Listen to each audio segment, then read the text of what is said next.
could forgive Rachel's mysterious spending. I could maybe forgive her late nights.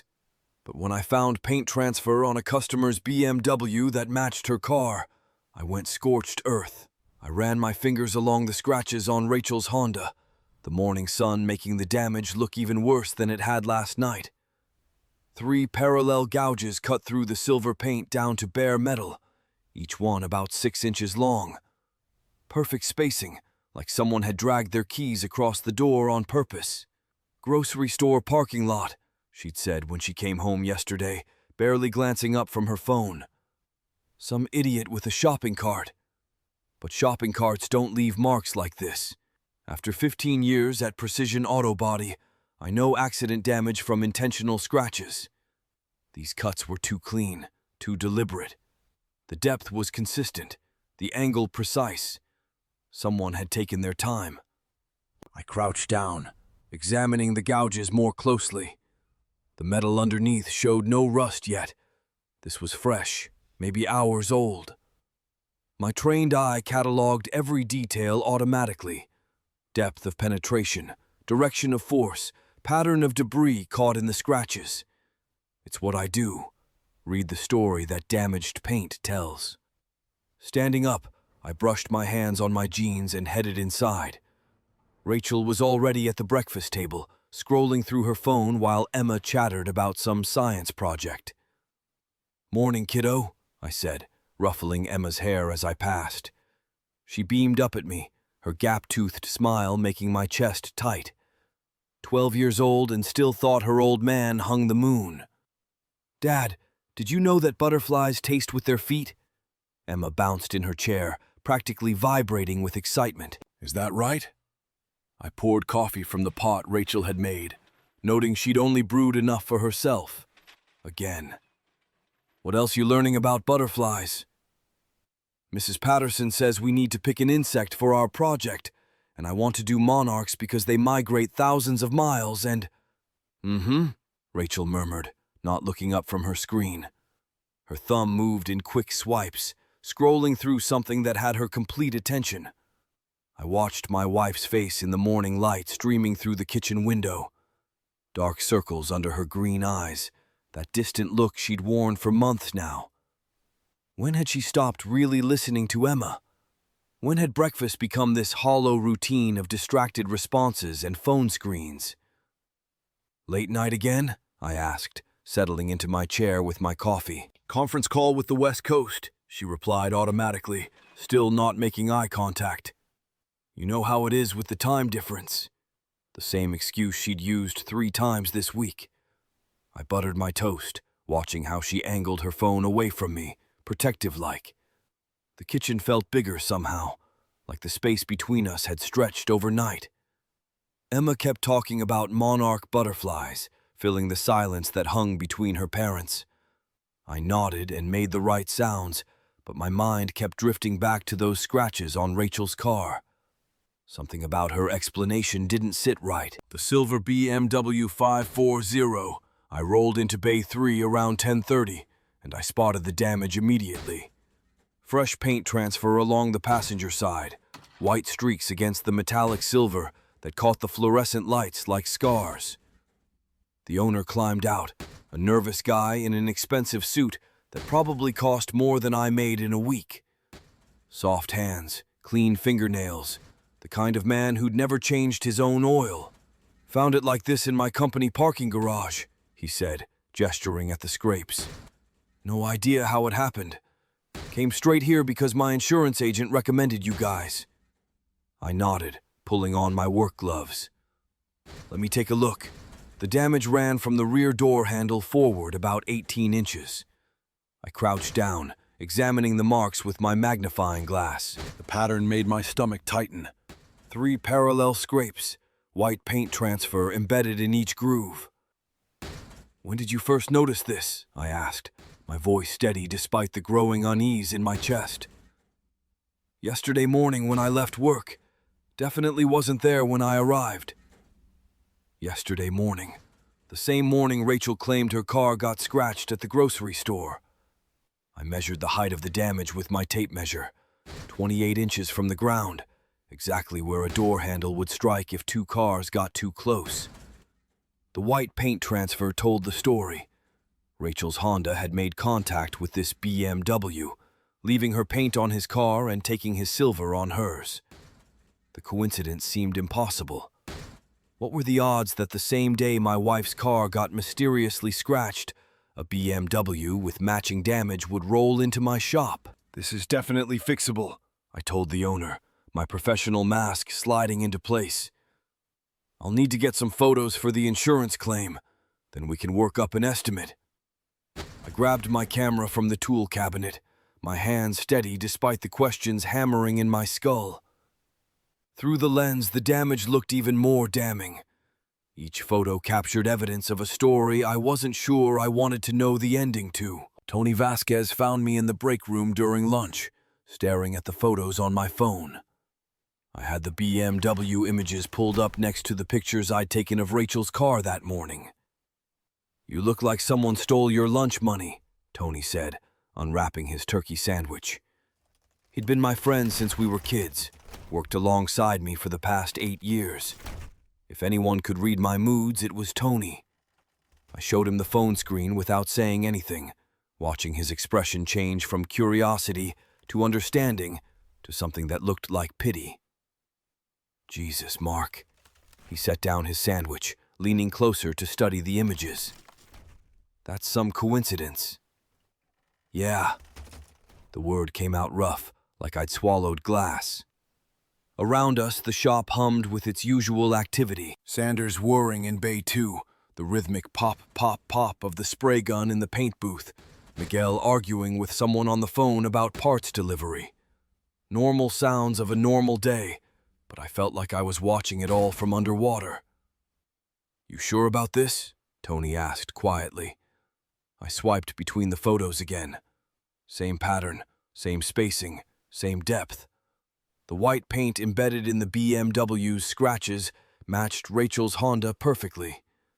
In 15 years of bodywork, I'd learned to trust what the evidence told me, even when I didn't want to believe it. "Paint don't lie," I said. Tony nodded slowly. He understood the weight of that statement. In our business, you learn to read the truth in damaged metal and scraped paint. Cars couldn't lie about what happened to them. Only people could do that. "So what now?" he asked. I pocketed my phone and picked up my own sandwich, though my appetite had disappeared entirely. Now I finish this BMW and go home to my family like nothing happened. But we both knew that was impossible. Once you see the cracks in the foundation, you can't unsee them. That evening, Rachel's phone buzzed during dinner.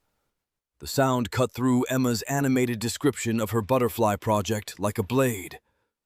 Rachel glanced at the screen, and I caught the slight flush that crept up her neck before she flipped the phone face down on the table. "Work?" I asked casually, cutting Emma's chicken into smaller pieces. "Just a client issue," Rachel replied, but her voice carried that strain I remembered from our early marriage. Back then, she'd lie about small things. Overspending at Target, forgetting to pay a bill, stopping for drinks with coworkers when she'd said she was working late. Little white lies that seemed harmless until they became a pattern. Emma launched into another story about recess, something about her friend Madison, and a disagreement over jump rope rules. Her voice filled the dining room, bright and innocent, while tension stretched between her parents like a wire about to snap.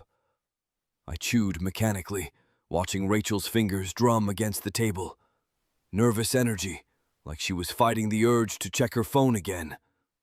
The dining room felt smaller somehow, the walls pressing in as unspoken questions filled the space between us.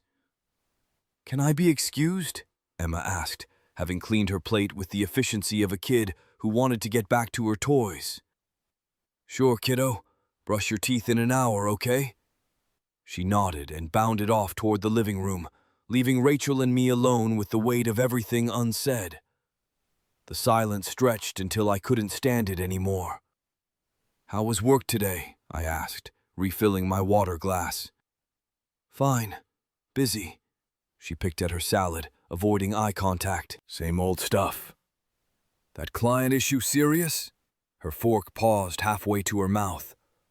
Nothing I can't handle. The phone buzzed again. This time, Rachel couldn't help herself. Her eyes flicked toward it before she caught herself. In that split second, I saw something that made my blood run cold. Not annoyance at being interrupted during dinner. Not the tired resignation of someone dealing with work problems. Anticipation. I pushed back from the table, my chair scraping against the hardwood floor. I'll be in the garage for a while. Got some touch-up work to finish. Rachel nodded, already reaching for her phone before I'd even left the room. The garage felt different tonight. Colder, despite the space heater humming in the corner. I pulled the string on the overhead light, and fluorescent tubes flickered to life, casting harsh shadows across my workbench. Paint cans lined the shelves like soldiers, each one labeled in my careful handwriting. Primer, base coat, clear coat. Everything in its place, everything with a purpose. Everything except me. I grabbed a beer from the mini fridge and twisted off the cap, the metal clanking against the concrete floor. Above me, Rachel's footsteps moved across the kitchen ceiling, quick, nervous pacing. Then silence. Then her voice, muffled but animated in a way I hadn't heard in months. The BMW photos lay scattered across my workbench where I'd left them. Under the harsh light, the damage looked even more obvious. Paint transfer along the passenger door, scrape marks that told a story I didn't want to read. I spread them out like tarot cards, each image revealing another piece of the truth. My phone buzzed. Text from Tony. BMW guy seems nervous about the repair. Keeps asking when it'll be done. You good with the estimate? BMW guy. I stared at the words until they blurred. Someone out there was sweating about this repair job, worried about what I might find, what I might piece together. I opened my laptop and pulled up the work order. David Chen, Regional Sales Director, Meridian Financial Group. The same company logo I saw on Rachel's pay stubs every 2 weeks. Son of a bitch, I whispered. The basement suddenly felt too small. 15 years of marriage, and I'm sitting in my own house playing detective. The model cars on my shelves, projects Emma and I had worked on together, stared down at me like judges. A '67 Mustang we'd painted candy apple red last Christmas. A Camaro she'd insisted needed racing stripes because it looks faster, Daddy. My hands shook as I Googled David Chen's name. LinkedIn profile popped up first. Professional headshot. Expensive suit. Perfect teeth. The kind of confident smile that came from never having your hands dirty. Regional Sales Director at Meridian Financial Group. Started 3 years ago. 3 years. Right around when Rachel got promoted to Operations Manager. I scrolled through his profile. MBA from Case Western. Previous experience at 2 other financial firms. Married to Susan Chen. 2 kids. A boy and a girl, both younger than Emma. His profile picture showed him at some corporate retreat, arm around a blonde woman who must be his wife. The irony hit like a punch to the gut. Here I was, researching the man who might be sleeping with my wife, while he was married too. 2 families, 2 sets of kids who had no idea their parents might be destroying everything. Rachel's laughter drifted down through the ceiling, light, musical, the way she used to laugh during our first year of marriage. Before the mortgage, before the daily grind, before we became 2 people sharing a house instead of 2 people sharing a life. I minimized the laptop screen and picked up the paint transfer analysis I'd done earlier. Under magnification, the metallic flakes were clearly visible. Silver paint with a specific pearl additive, the kind BMW used on their 2022 models. The scratches on Rachel's Honda showed identical metallic residue. 2 cars, same damage, same location, same time. I leaned back in my desk chair, the old springs creaking under my weight. The basement felt like a bunker now, walls closing in with each revelation. This was my sanctuary, my escape from the world upstairs where bills needed paying and Emma needed help with homework and Rachel needed... What? What had I failed to give her that she found somewhere else? The ceiling creaked again. Rachel's voice, still talking, still animated. I checked the time, 9:47 p.m. Emma was asleep by now, which meant Rachel felt safe to talk freely. No need to whisper or step outside or make excuses about work calls. My phone buzzed again. This time it wasn't Tony. Rachel's text.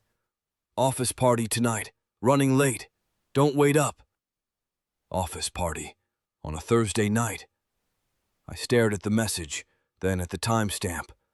She'd sent it 3 minutes ago, while I could hear her talking upstairs. While her car sat in our driveway. While she was supposedly at home having dinner with her family. The photo attachment loaded slowly on my phone. Emma and 3 other kids at what looked like a company event. Party hats, balloons, cake on a conference table. Emma was grinning, chocolate frosting on her chin, holding up a piece of cake like a trophy. But it was the background that made my blood freeze. Through the office window behind the children, the parking lot was clearly visible. Cars arranged in neat rows under fluorescent lights, and there, reflected in the glass like a ghost image, sat a silver BMW with distinctive damage along the passenger side. I zoomed in, my painter's eye automatically cataloging every detail. The reflection was clear enough to make out part of the license plate, DXC something. The same car that had been sitting in Bay 3 for the past week. The same car that belonged to David Chen. The same car that had scraped against my wife's Honda in some parking lot, leaving evidence of their secret meeting like breadcrumbs for me to follow.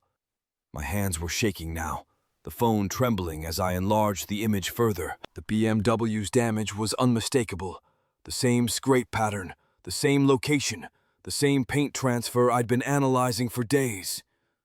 There was no denying it anymore. No explaining it away as coincidence. I walked upstairs, each step deliberate and quiet.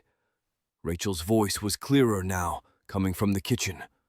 Her tone was different, softer, more intimate than the voice she used with clients or co-workers. "Miss you too," she was saying. "Tomorrow night should work. Same place?" I stopped at the top of the stairs, my hand gripping the banister until my knuckles went white. Same place. How many places did they have? How many lies had she told to cover their tracks? I know. Mark's been distracted lately. Something about work." A pause, then a soft laugh. "He's always been paranoid. Comes from his past, I think. Always looking for problems that aren't there." Paranoid. The word hit like a slap. All those times I'd questioned her late nights, her distracted behavior, her phone calls. She dismissed my concerns as paranoia, made me feel guilty for not trusting her, made me the villain in our marriage while she was... "David, stop. You know I can't talk about that here." David. The name hung in the air like smoke from a house fire. David Chen, Regional Sales Director, the man whose BMW sat in my shop, whose paint was embedded in my wife's car, whose voice was making her laugh the way I hadn't heard in years. I backed down the stairs, my legs unsteady. The basement felt different now, not like a sanctuary, but like a cave where I'd been hiding from the truth. The model cars watched me with painted eyes as I collapsed into my desk chair. 15 years of marriage. 15 years of believing in something that was apparently built on lies. I thought about Emma upstairs, sleeping peacefully while her world cracked apart beneath her. I thought about the house we'd bought together, the dreams we'd shared, the life we'd built one paycheck at a time. All of it contaminated now by David Chen's silver BMW and the secrets it carried. My phone buzzed again. Tony. BMW owner called again. Wants to know exact completion date. Guy seems really anxious. I stared at the message, understanding flooding through me like ice water. David Chen wasn't just worried about getting his car back. He was worried about what I might discover. what I might piece together, what I might tell his wife or mine or anyone else who might listen. The damaged BMW sat in my shop like evidence at a crime scene. Paint transfer patterns that told the story of my wife's betrayal, scrape marks that proved they'd been together, close enough for their cars to touch, intimate enough to be careless about the consequences. Tomorrow I'd have to face him, shake the hand that had been touching my wife, look into the eyes of the man who'd been stealing my life piece by piece. The weight of that knowledge settled on my chest like a lead blanket. There was no going back to ignorance now, no pretending the cracks in our foundation were just settling. The BMW belonged to David, Rachel's boss, and the damage patterns proved they were together when the accident happened. I sat at my kitchen table at 6 in the morning, the house quiet except for the coffee maker's final gurgles. Rachel had already left, claimed she had an early client breakfast meeting downtown. Funny how these meetings kept popping up lately. The BMW repair photos were spread across the table like evidence at a crime scene. I picked up my calipers, the same ones I used for measuring paint thickness at the shop. Precision was everything in my line of work. You couldn't fake good body work, couldn't hide sloppy measurements. The scratch patterns on the BMW's passenger side told a story. 3 parallel gouges, each exactly 2¼ inches apart. White paint transfer embedded in the deepest groove. I compared them to the photos I'd taken of Rachel's Honda. Same spacing, same depth, same goddamn white paint. My coffee had gone cold, but I didn't notice. This was like any complex paint analysis. Methodical, patient, letting the evidence speak. The kitchen felt too quiet without Rachel's morning routine, her humming while she made breakfast. Instead, there was just the tick of the wall clock and the sound of my pen scratching notes. I noticed her coffee mug in the sink, fresh lipstick stains on the rim, that deep red shade she only wore for special occasions, or apparently for client breakfast meetings. The front door slammed, making me jump. Rachel's voice carried from the hallway, artificially bright like fresh primer over rust. "Mark, I'm home!" I swept the photos into a manila folder, muscle memory from years of keeping work organized. She appeared in the kitchen doorway with shopping bags from stores we couldn't afford. "Thought I'd pick up something nice for dinner tonight." She set the bags on the counter, designer labels peeking out. "That new salmon you like." "How was the meeting?" I asked, keeping my voice level. "Oh, you know, same old client stuff." She started unpacking groceries, not meeting my eyes. "We went to that place downtown. Actually, no, the one in Westfield. You wouldn't know it. First downtown, now Westfield." I filed that away like a paint defect that needed deeper investigation. She kissed my cheek, her perfume heavier than usual. Different. Not the light floral scent she'd worn for 15 years. This was something darker, more expensive. "You're up early," she said, glancing at the folder I'd closed.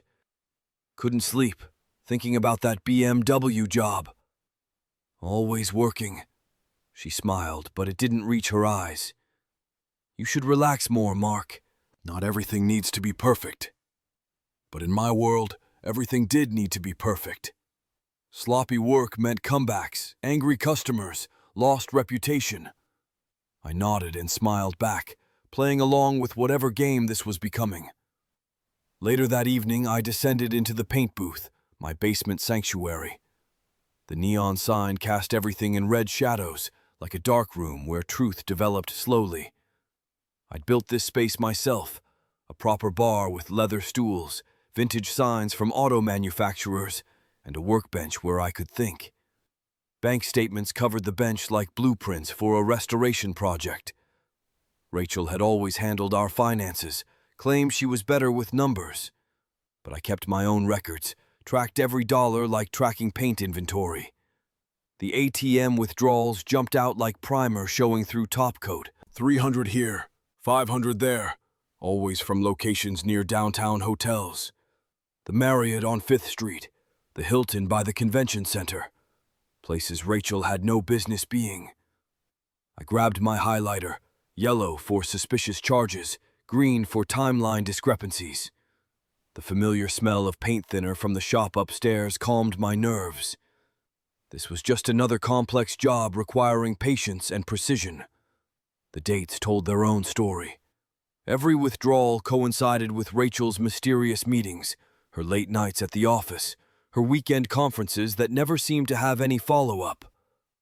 My phone buzzed. Text from Rachel upstairs. "Coming to bed soon?" I typed back.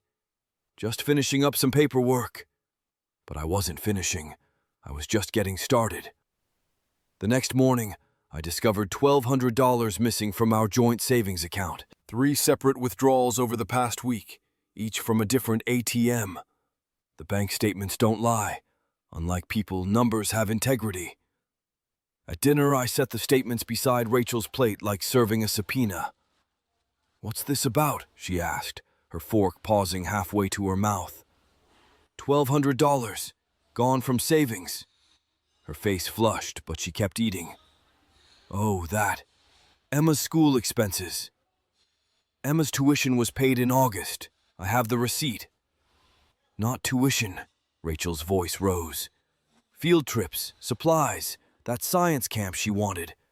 You know how expensive kids are." I pulled out my phone, scrolled to Emma's school account. Balance shows 0, no pending charges.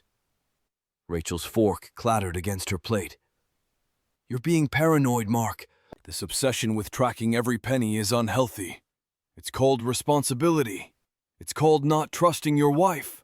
She stood so fast her chair scraped the floor. "After everything I do for this family, you're going to interrogate me over money?" "I'm asking a simple question." "No, you're accusing me. Again." Her eyes filled with tears that looked real but felt calculated. "I can't live like this, Mark, under constant suspicion." She stormed upstairs, leaving me alone with the spreadsheets that never lied, never manipulated, never made me feel guilty for asking reasonable questions. The silent treatment started the next morning. Rachel moved through our house like a ghost, speaking only to Emma, pointedly ignoring my attempts at conversation. She slept in the guest room, claiming my accusations had hurt her too deeply for normal intimacy. At breakfast, Emma noticed the tension. "Why does Mommy seem sad?" Rachel's eyes filled with those same calculated tears. "Sometimes adults disagree, sweetheart, but Mommy loves you very much." The guilt crept in like rust under fresh paint. Maybe I was being paranoid. Maybe there were explanations I hadn't considered. But the numbers didn't lie, and the paint evidence was solid. During lunch break, Tony found me in the shop's back room, obsessing over paint samples like they held the secrets of the universe. "You're losing weight, brother," he said, setting down his sandwich. "This thing with Rachel is eating you alive." I showed him the BMW photos, explaining the paint transfer analysis like I was teaching a master class. The spacing measurements, the depth consistency, the white paint embedded in the scratches. Tony whistled low. "Damn, Mark, even I can see those match." "Physics doesn't lie," I said. "Cars don't scratch themselves." "What you gonna do?" I looked at the evidence spread across my workbench. Photos, measurements, bank statements, timeline discrepancies. Everything organized like a complex restoration project. "Document everything first," I said. "Build an airtight case. Because in my world, you prep the surface before you paint. And this surface was going to need a lot of work." That evening, I set up monitoring on our joint credit card. Perfectly legal. My name was on the account after all. The app would ping my phone with every transaction in real time. I didn't have to wait long. The first alert came at 7:23 p.m. $89 charged at the Meridian Hotel bar. Rachel had texted me an hour earlier about staying late for inventory. The timestamp didn't lie. My phone buzzed again at 9:45 p.m. $156 at Chez Laurent. I knew that place. Upscale French restaurant downtown. The kind of spot you took someone you wanted to impress. Each notification felt like a small punch to the gut. But this was evidence. Digital breadcrumbs leading straight to the truth. By Thursday, the pattern was undeniable. Every late meeting coincided with hotel bar charges. Every client dinner showed up as expensive restaurants I'd never heard of. The numbers painted a picture clearer than any photograph. Friday night, Rachel surprised me. "I made your favorite," she said, setting down a plate of chicken parmesan. The kitchen smelled like garlic and oregano, just like when we were dating. She'd even opened a bottle of wine, something red and expensive looking. She wore the black dress from our early days, the one that used to make my heart skip. Her smile was warm, familiar. For a moment, I almost forgot about the evidence folder upstairs. "I've been stressed about work," she said, reaching across the table for my hand. "I know I've been distant. I'm sorry." Her fingers felt soft against my calloused palm. Real, present. "Mark, you know I love you, right? Love our family?" I wanted to believe her. God, how I wanted to believe her. Then my phone buzzed. Credit card alert. $67 charged at Fine Wine and Spirits. Yesterday, 2:47 p.m. During her supposed lunch meeting. The romantic gesture crumbled like cheap paint in the sun. Even this attempt at reconciliation, was built on lies. She'd bought the wine with our money while planning another deception. "The wine's good," I managed. "I thought you'd like it." She squeezed my hand. "Things can go back to normal, can't they?" Normal. As if normal hadn't been shattered the moment I saw those scratches. After dinner, I retreated to the paint booth. Midnight found me surrounded by papers like a detective in some crime drama. Phone bills spread across the bar, credit card statements taped to the walls, all connected by pieces of red string I'd found in Rachel's sewing box. The pattern was mathematical in its precision. Call to David Chen's number at 6:15 p.m., followed by restaurant charge at 7:30 p.m. Another call at 2:20 p.m., hotel bar charge at 3:45 p.m. The timing never varied by more than an hour. I cross-referenced everything twice, checking my work like I was mixing paint formulas. No mistakes, no room for doubt. My phone lit up with another alert. $200 charged at Riverside Casino, 10:23 p.m. Casino? Rachel was supposed to be visiting her sister tonight. Said she'd be back late. I called her sister. "Oh, Mark, how are you?" Is this about Emma's birthday party? "Yeah, just wanted to coordinate with Rachel's visit. Make sure we're not overlapping plans." Silence. Then, "Visit? Mark, I haven't seen Rachel in months, not since Christmas." The lie hit me like a sledgehammer. Not just the affair anymore, she was gambling too. Our money disappearing into slot machines and poker tables while she fed me stories about family visits. "Mark, you still there?" "Yeah, sorry. Must have gotten my dates mixed up." After hanging up, I scrolled through the casino charges. Riverside Casino, Mohegan Sun, even online gambling sites I'd never heard of. The amounts made my stomach turn. $200, $150, $350, $500, all in the past month alone. I added them up 3 times, hoping I'd made an error. $2,847, nearly $3,000, gone. The basement felt like a tomb as I spread the bank statements across my bar counter. The fluorescent light above buzzed and flickered, casting harsh shadows over numbers that made my stomach turn. Poker Stars, BetMGM, casino ATM withdrawals. Transaction after transaction, each one a nail in the coffin of my marriage. 47,000, I whispered, my calloused finger tracing the declining balance. The smell of paint thinner from my work clothes couldn't mask the metallic taste of betrayal coating my mouth.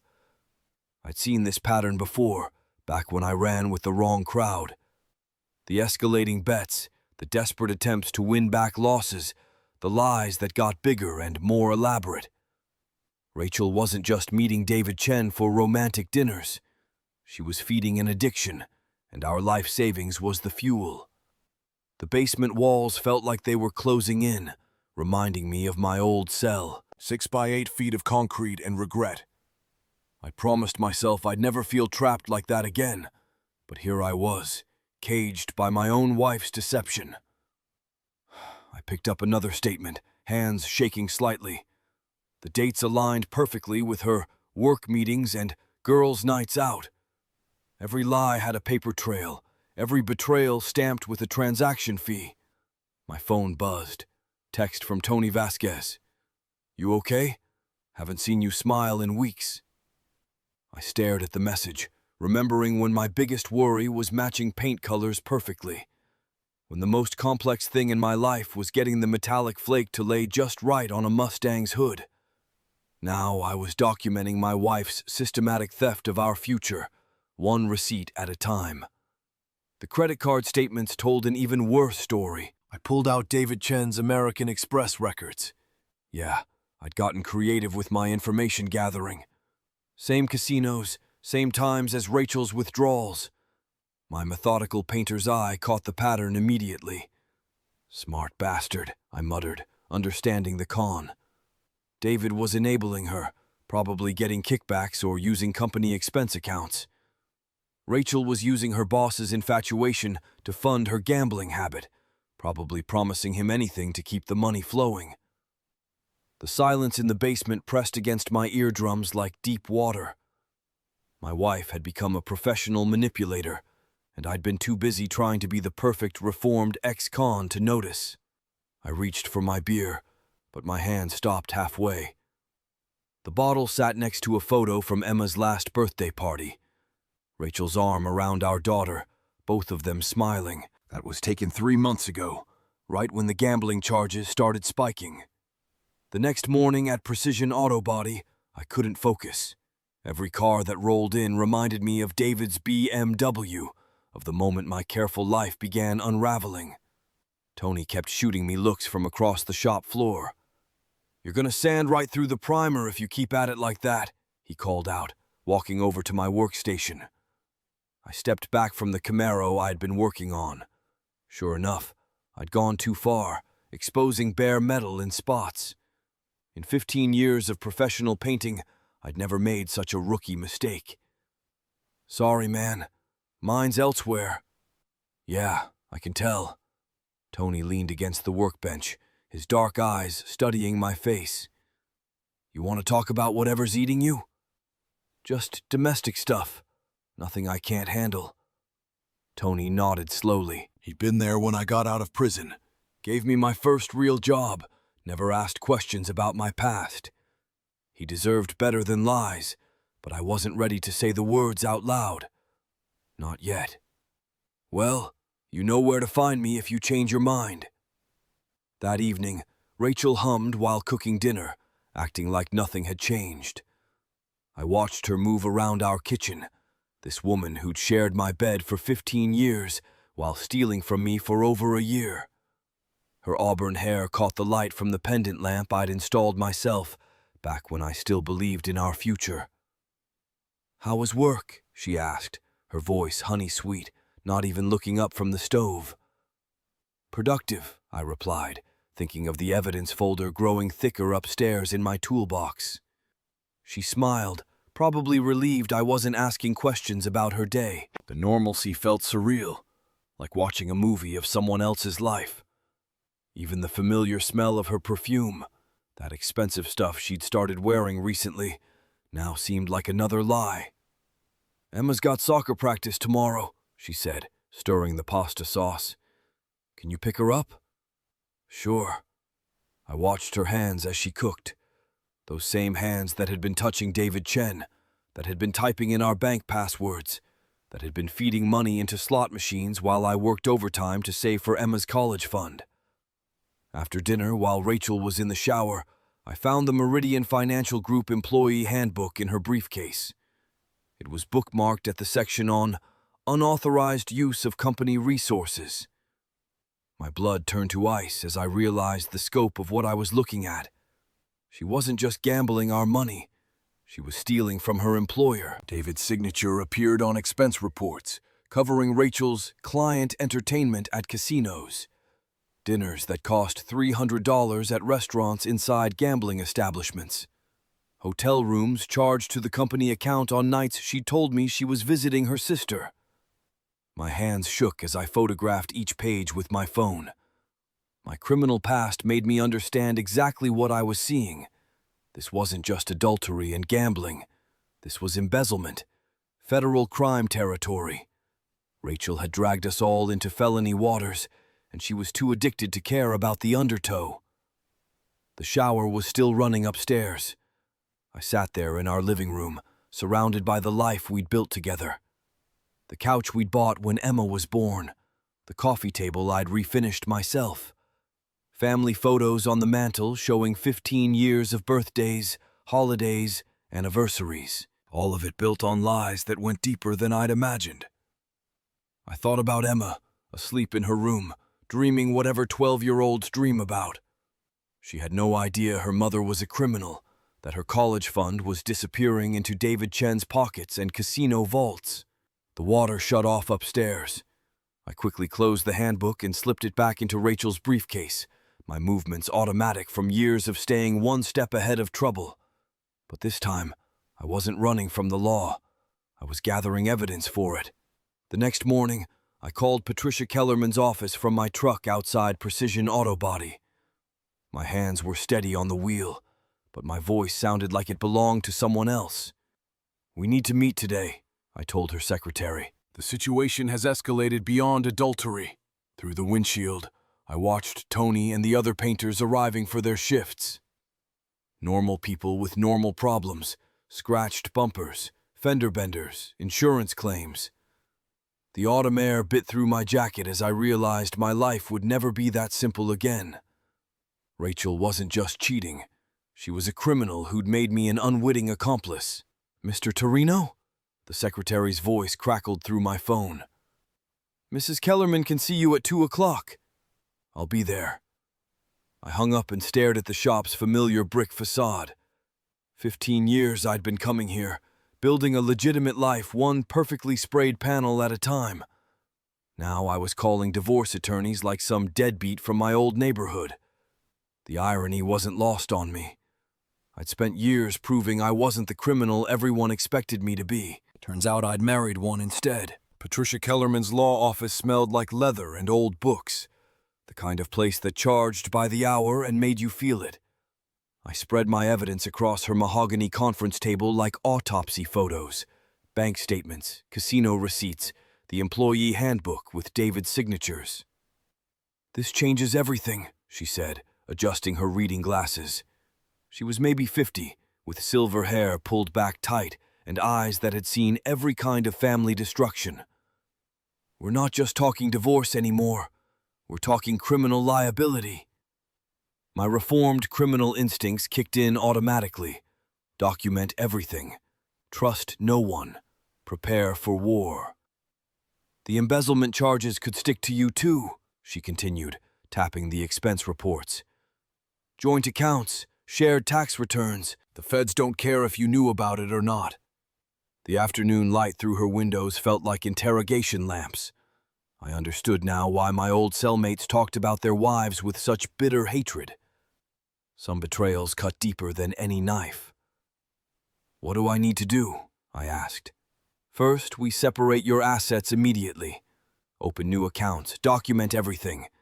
Then we report the embezzlement to the authorities before they discover it themselves." She leaned back in her chair, studying me. "Mr. Torino, your criminal record complicates things. The prosecution might try to paint you as the mastermind. I've been clean for 15 years. I know, but perception matters in court." She slid a business card across the table. "This is James Blackwood, a private investigator. We need to document everything Rachel's been doing. Build a timeline that proves your ignorance of her activities." I pocketed the card. "How long do I have?" "Not long. Once the company audits those expense reports," She shrugged. Days, maybe weeks. That night I sat in the paint booth, nursing a beer, staring at Emma's school photo on the shelf. My 12-year-old daughter deserved better than parents who were criminals and addicts. The basement walls, painted my signature deep blue, felt like a sanctuary from the chaos upstairs. I could hear Rachel on the phone, probably lying to David about something. Her voice carried through the heating vents, that fake, cheerful tone she used when she was covering her tracks. "No, honey, Mark doesn't suspect anything," she was saying. "He's too focused on work to notice." The familiar hum of the house's heating system couldn't drown out my racing thoughts. Tomorrow I'd start separating our assets, protecting Emma's future from Rachel's addiction.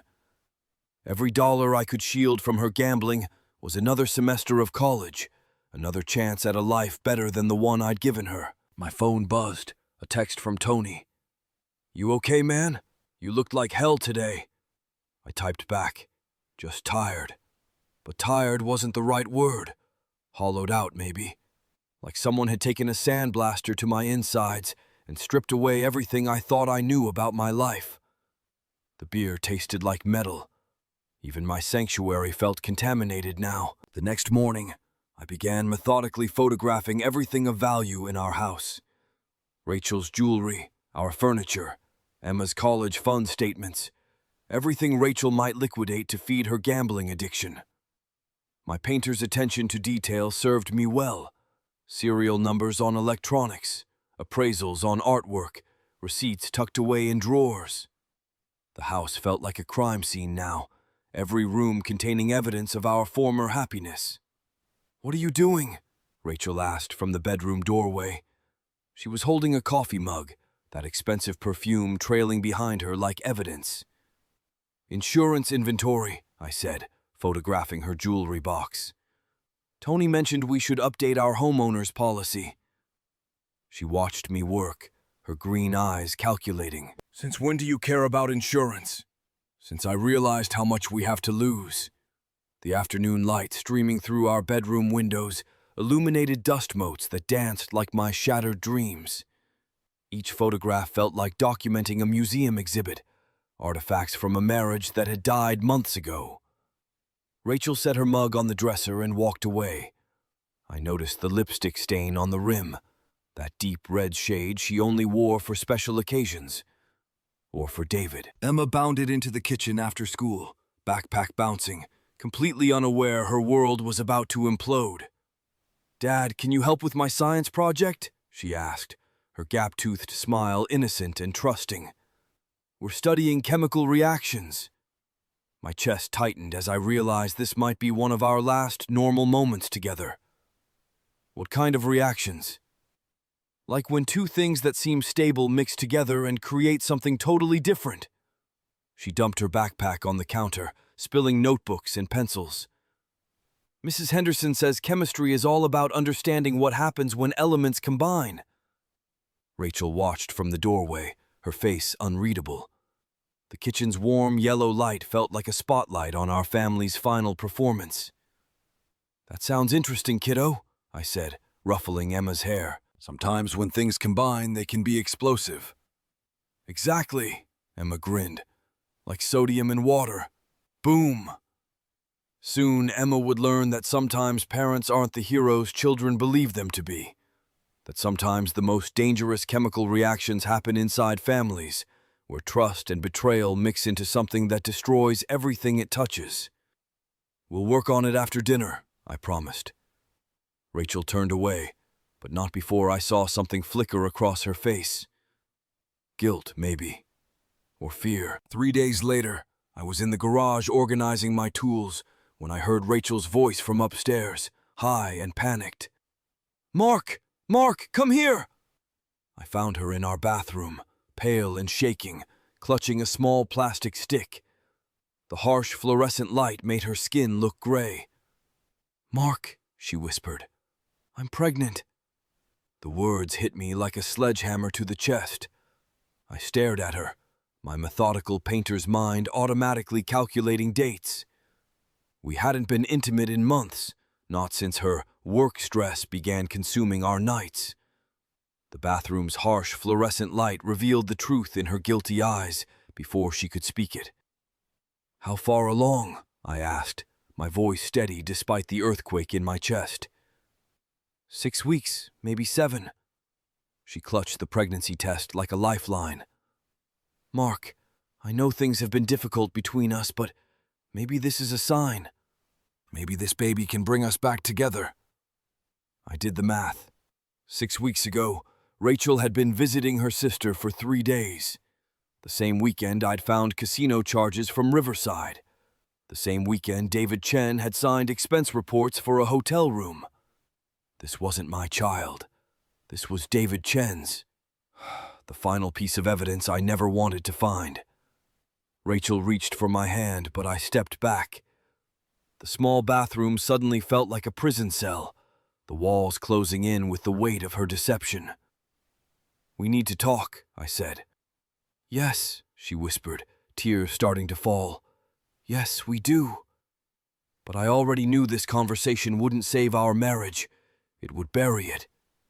I checked my reflection one last time in the Riverside Country Club's marble bathroom. The man staring back looked steady, salt and pepper beard trimmed neat, brown eyes clear despite everything I'd learned. My hands, permanently stained with primer no matter how much I scrubbed, adjusted the tie Rachel had picked out for me 3 years ago. I stepped out of the bathroom and walked back toward our table. The anniversary party was in full swing, crystal glasses catching the chandelier light, guests laughing at stories I'd heard a dozen times before. Rachel sat there in her emerald dress, the one that used to make my heart skip. Now it just reminded me of money we couldn't afford. Tony caught my eye from across the room and gave me a subtle nod. He'd positioned himself near the exit, just like we'd discussed. My best friend knew what was coming, even if nobody else did. I reached into my jacket pocket and felt the folded papers. Bank statements, hotel receipts, paint analysis reports. 15 years of marriage, reduced to evidence in a manila envelope. "Ladies and gentlemen," I said, tapping my fork against my champagne flute. The room gradually quieted. "If I could have your attention." Rachel smiled up at me, her green eyes sparkling with what looked like genuine affection. For a moment, I almost felt sorry for what was about to happen. Almost. 15 years ago, I married the most beautiful woman in Ohio. A few guests chuckled appreciatively. Rachel's cheeks flushed pink. I thought I knew everything about her. Her favorite coffee, hazelnut cream, 2 sugars. Her perfume, white shoulders, the kind her mother wore. The way she hummed when she was happy. I pulled out the first document. But lately I've been learning new things, like how she's been withdrawing $1,200 every Tuesday from our joint savings account. The room went dead silent. Rachel's smile faltered. "Mark, what are you?" "I'm talking about Poker Stars, Rachel, and BetMGM. $47,000 of our money, gone." I held up the bank statements. Funny thing about casino ATMs, they keep detailed records. David Chen, sitting 3 tables away, had gone pale as primer. I'd been waiting for this moment, watching him squirm in his expensive suit while I laid out the evidence piece by piece. But gambling wasn't enough excitement, was it? I pulled out the hotel receipts.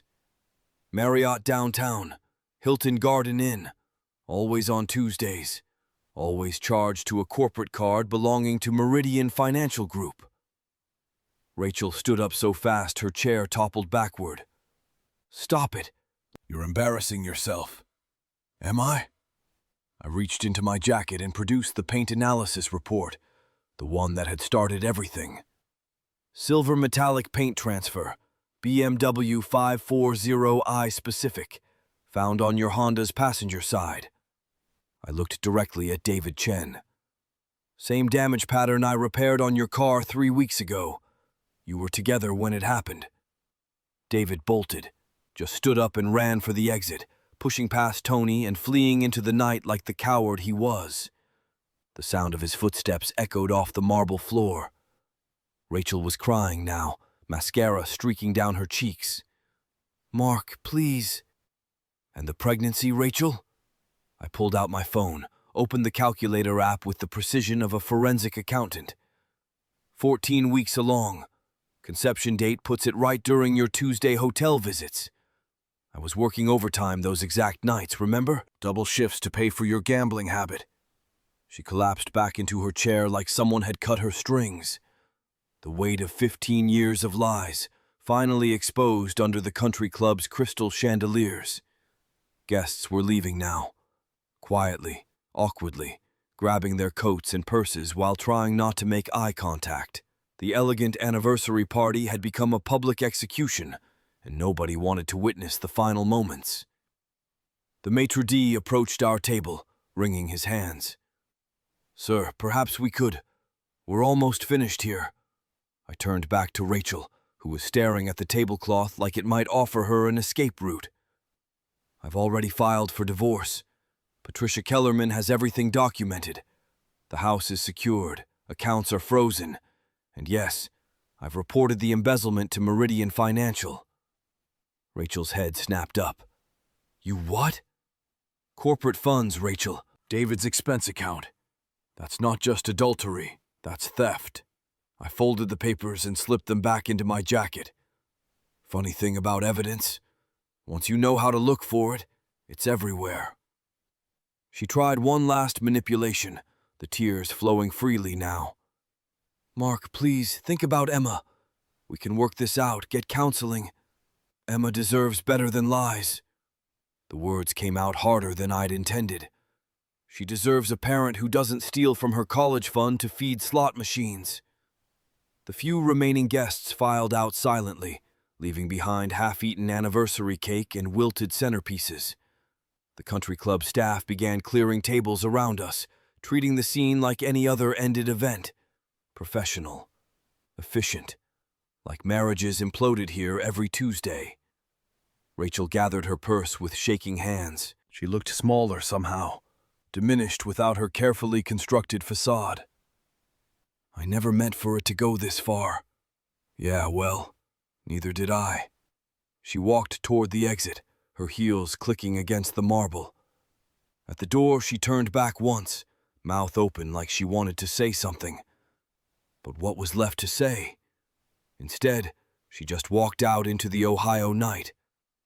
Tony approached the table, his work boots incongruous against the country club's polished floor. "You okay, brother?" I stared at the melting ice sculpture, two hearts intertwined, now just shapeless water pooling on the white tablecloth. "I won, didn't I?" But my voice carried no triumph, only exhaustion. The country club's grand ballroom felt cavernous and cold, like a museum after closing time. I'd executed my plan flawlessly, gathered irrefutable evidence, protected my assets, and exposed every lie. Yet victory tasted like sawdust in my mouth. "Come on," Tony said. "Let's get out of here." 3 months later, I sat in my basement bar, the paint booth, surrounded by the tools of my trade and the remnants of my marriage. The divorce papers were signed, the house was mine, and Rachel was awaiting trial for embezzlement while living with her sister in Akron. Emma visited on weekends, but there was a distance now, the collateral damage of my methodical destruction. She'd look at me sometimes like she was seeing a stranger, and maybe she was. The man who'd raised her for 12 years had been replaced by someone harder, more calculating. I held an unopened beer, then set it down on the bar's scarred surface. The basement felt different now. What used to be my sanctuary had become something else, a tomb for my capacity to trust. The paint booth equipment hummed quietly in the corner. Compressors and spray guns, the tools that had rebuilt my life after prison. They'd helped me become legitimate, respectable, a man worthy of love and family. But that man was gone now, replaced by someone who measured everything in evidence and proof, someone who'd won every battle but lost the war that mattered. I kept the basement bar, but I never drank alone again. Victory, it turned out, was just another word